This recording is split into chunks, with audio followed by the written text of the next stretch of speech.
Welcome into Steelers Talk. I'm your host, Jack Sperry. We have a ton of Steelers news and rumors to cover on tonight's program. First up, my thoughts on Aaron Rodgers at Steelers training camp through the first round of Steelers training camp practices. Some things that have impressed me, and then the one area that I think he needs to improve on as camp continues. Then we'll talk about the left tackle position. Broderick Jones currently dealing with an injury. Could Dylan Cook or Calvin Anderson be a better option at starting left tackle than Broderick this year? We'll discuss that. Then we'll get into some wide receiver and offensive tackle free agency and trade options that the Steelers can consider to bolster their roster before the start of the season. Earlier today, guys, we put out a video breaking down my list of Steelers training camp winners and losers to this point through the first 4 non-padded practices. I let you guys know my list of 15 winners and 10 losers. I'm going to put the link to that one in the comments and description of today's show and put the chip in the top right corner. And on that video, guys, I asked you to subscribe to the channel to help us lap the other AFC North channels here at Chat Sports. Our Bengals channel, Ravens channel, and Browns channel have combined for just over 1,000 new subscribers. We are right on their tail, and earlier today, you guys have been fantastic. We had 21 new subscribers on that first video. We are already gaining steam against the AFC North channels. I want to embarrass the rest of this division and show them who's boss. So if you're new to this channel, click that subscribe button if you haven't already. We got daily coverage on the black and gold every single day leading up and even during the 2025 NFL season. All right, so we'll start with the news today that Cordarrelle Patterson was released by the Pittsburgh Steelers. Now, Patterson actually broke the news himself on X today, maybe a little bit sarcastically here, saying, breaking news, Pittsburgh Steelers release old, washed-up Cordarrelle Patterson on his day off, 3 exclamation points again. So obviously, I don't think C-Pat's too happy about that. He missed the first 4 practices of training camp with an undisclosed injury, and now he's officially been let go. You guys know, if you've been watching the channel this offseason, that I actually had Cordarrelle on every single one of my cut candidates lists this year.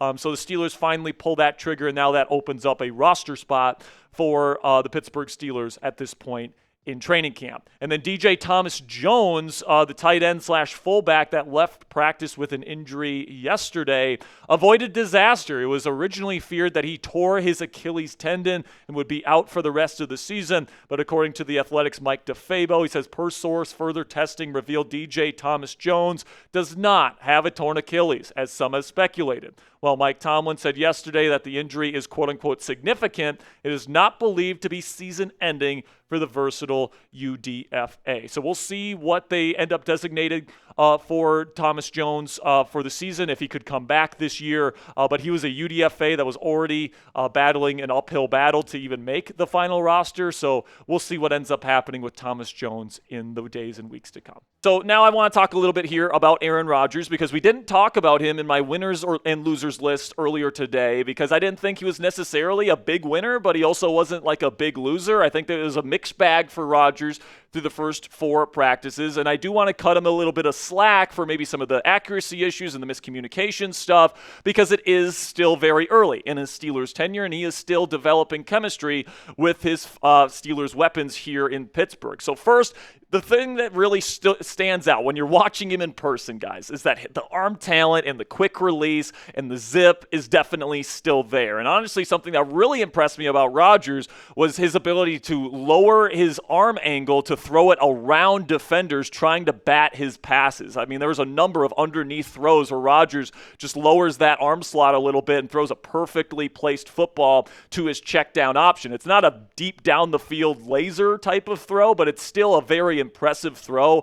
And just watching him warm up, seeing him throw the football, seeing how fast it comes out of his hand, you can tell that he is definitely the most talented thrower of the football in the quarterback room for the Pittsburgh Steelers this year, and it's not particularly close. And then another thing that really impressed me about Rodgers is how efficient he was at the goal line, all right? For those of you that don't know, the Steelers do something called 7 shots at the beginning of every single team period practice, where you have 7 opportunities at the goal line to score a touchdown, or it's a failure for the offense. It's first to 4, best of 7, offense versus defense, and Rodgers is 4 of 6 on those opportunities for him right now, and one of them was a perfectly placed back shoulder to DK Metcalf that was just well defended by Joey Porter Jr. So he's been very efficient. He knows which matchups he wants to exploit. He knows where to go with the football, and he's getting rid of the football quickly.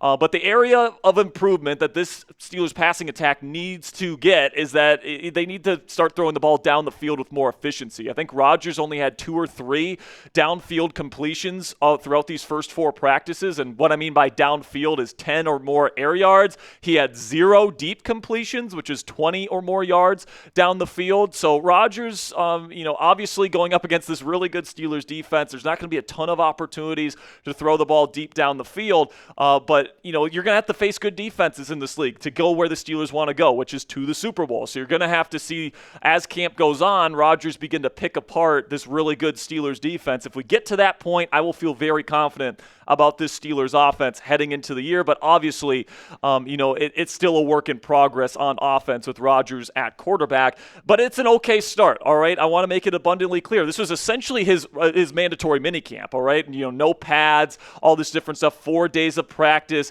Rodgers is just getting acclimated to the new offense, to his new weapons. He didn't have Jonnu Smith for the first couple of days, but, he is showing enough there from a foundational standpoint where I think they can get to that point where they are slinging it down the field as we approach the end of the preseason. Also, Rodgers is sporting a new helmet. We saw him wear the more modern version of the Schutt helmet during mandatory minicamp, but it looks like he's gone back to kind of the more old school Air XP model that he wore in Green Bay and with the New York Jets. Mike Garafolo had this to say about the helmet situation with Rodgers. The model he wore last season was the Schutt Air XP Pro Q11 LTD. The one at minicamp was a Schutt F7 Pro. The one he wore yesterday at camp is a Schutt Air XP Pro VTD 2, I mean, goodness gracious, which is in the yellow for the NFLPA testing results. That means not recommended, but permitted. So Rodgers is allowed to wear this new helmet that he is wearing. It is very similar to the old model that he was wearing in Green Bay and New York, and there is a picture of all the approved helmets in the National Football League today. His old model is now in the red, which means you can't wear it unless you want to take a heavy fine, but his new helmet now, the Schutt X Pro, XP, all these different things, whatever it means, it is in the yellow, so he won't be fined for wearing this jersey, for wearing this helmet during the season. So let me know what you guys think down there in the comments section. What is your confidence level in quarterback Aaron Rodgers at this point in time? At this point in camp, what is your confidence level that Rodgers is going to be able to be a successful quarterback for the Pittsburgh Steelers this year? Put it on a scale of 1, meaning he's going to be terrible, to 10 being he's going to be like a Pro Bowl, all-pro caliber guy this season. In just a second here, I'm going to tell you about our sponsor today at Fanatics. And while I'm talking about Fanatics today, go down there in the comments section and let me know your confidence level in Raji heading into the year. All right, so now, speaking of Raji here, if you guys want to get his jersey today, you can get it at a great price from our friends at Fanatics when you go chatsports.com/AR8. Of course, he's wearing that number 8 for the Pittsburgh Steelers this year, and whether you want it in black, you want it in the new alternate jersey, which I don't recommend because they're super ugly, or if you want it in white, you guys can get it from our friends at Fanatics for a great price when you go chatsports.com/AR8. Really do appreciate all of your guys' support. That link is down in the comments and description of today's show. And if you click that link and you make a purchase, Fanatics sends us part of the proceeds from your order. So if you're already planning on getting an Aaron Rodgers jersey this year, just go to chatsports.com/AR8 so that some of those proceeds can go to the channel.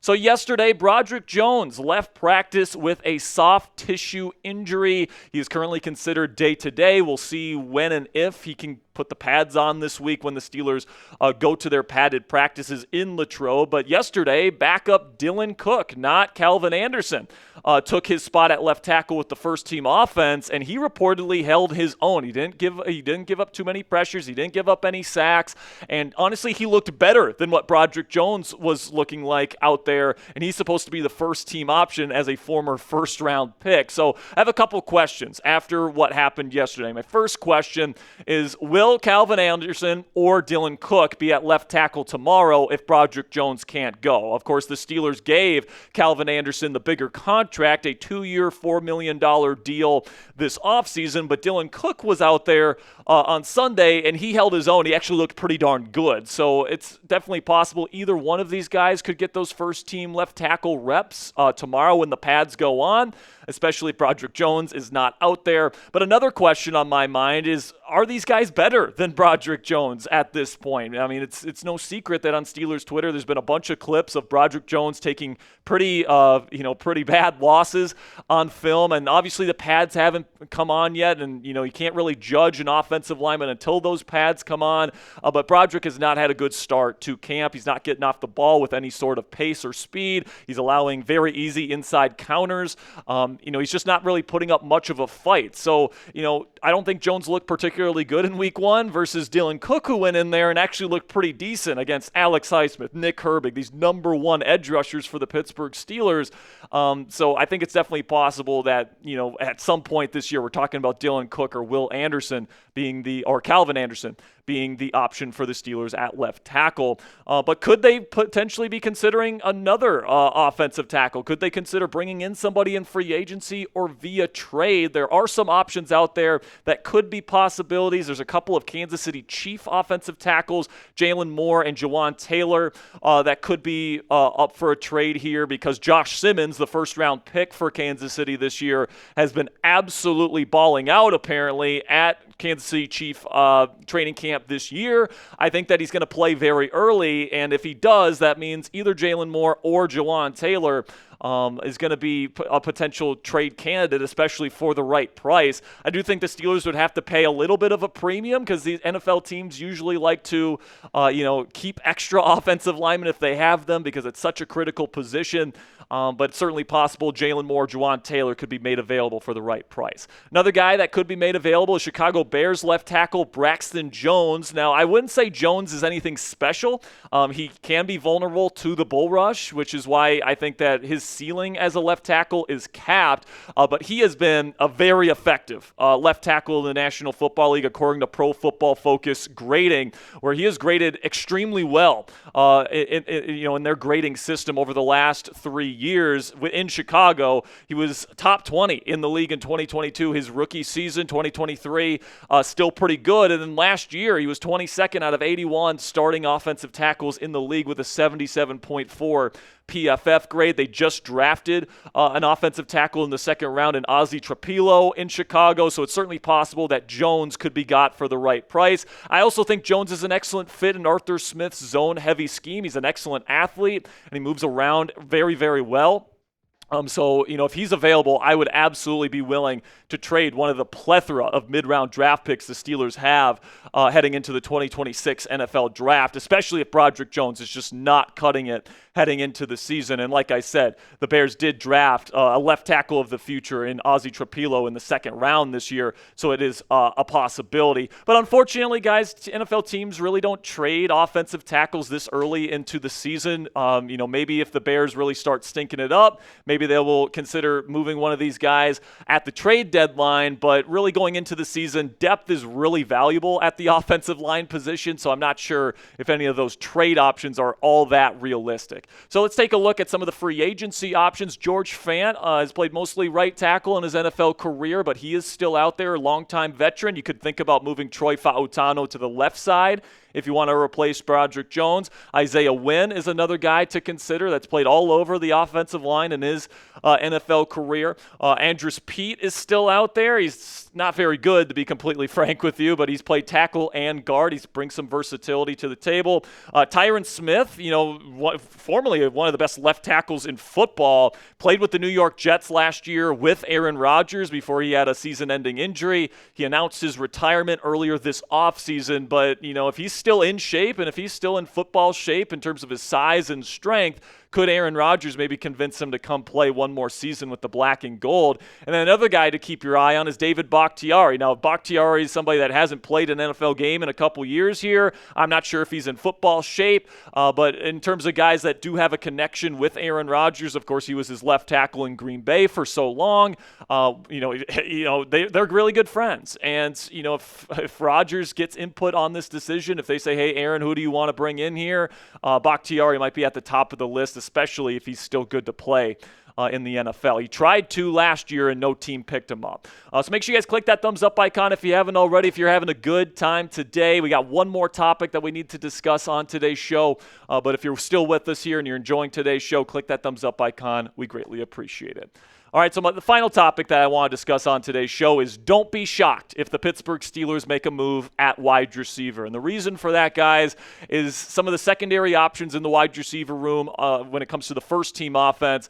Roman Wilson and Calvin Austin III are kind of off to slow starts at camp. DK Metcalf is fine, and Pat Freiermuth, Darnell Washington have actually had really good starts with Aaron Rodgers so far here in Pittsburgh. But Calvin had a little bit of a drop issue in week 1. He made some nice plays, but others he left on the field. And then Roman Wilson has been pretty much invisible through the first 4 practices. They're lining him up on the outside, which I think is kind of a weird strategy. I think he's more of a slot technician, and I've always kind of thought that about his game. But they're using him on the outside, and as a result, he's not really getting open, and he's not getting a ton of opportunities. So if they want to bring in somebody to fill that kind of outside receiver role and replace Roman Wilson, give him some more time to develop before he takes on, hopefully, a starting role eventually. Amari Cooper is a name to watch out for. Aaron Rodgers has really thrived with big body route runners like Amari in his career. He's been very complimentary of him in his career.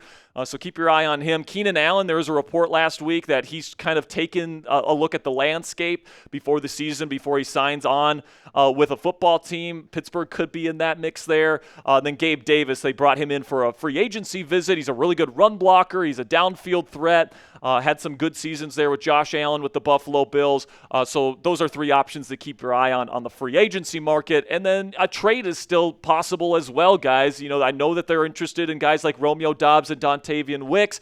Not sure about the Packers' interest in letting one of those 2 guys go, especially with Christian Watson still dealing with an injury. Trey Palmer is a guy that they made a call to, according to Zachary Smith.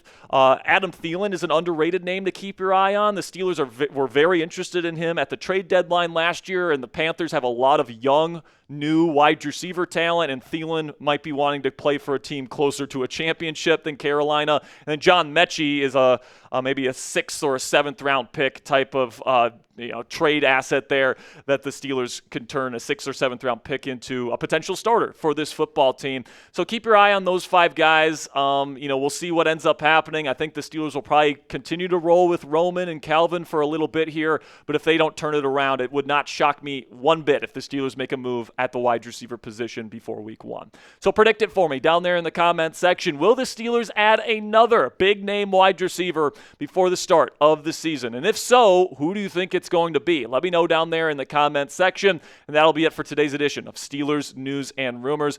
Again, guys, we put out 2 videos today. You guys can check out our winners and losers list that we put out earlier today. You guys have been absolutely fantastic over the last week or so. So make sure you guys click that subscribe button if you haven't already to never miss any of our content.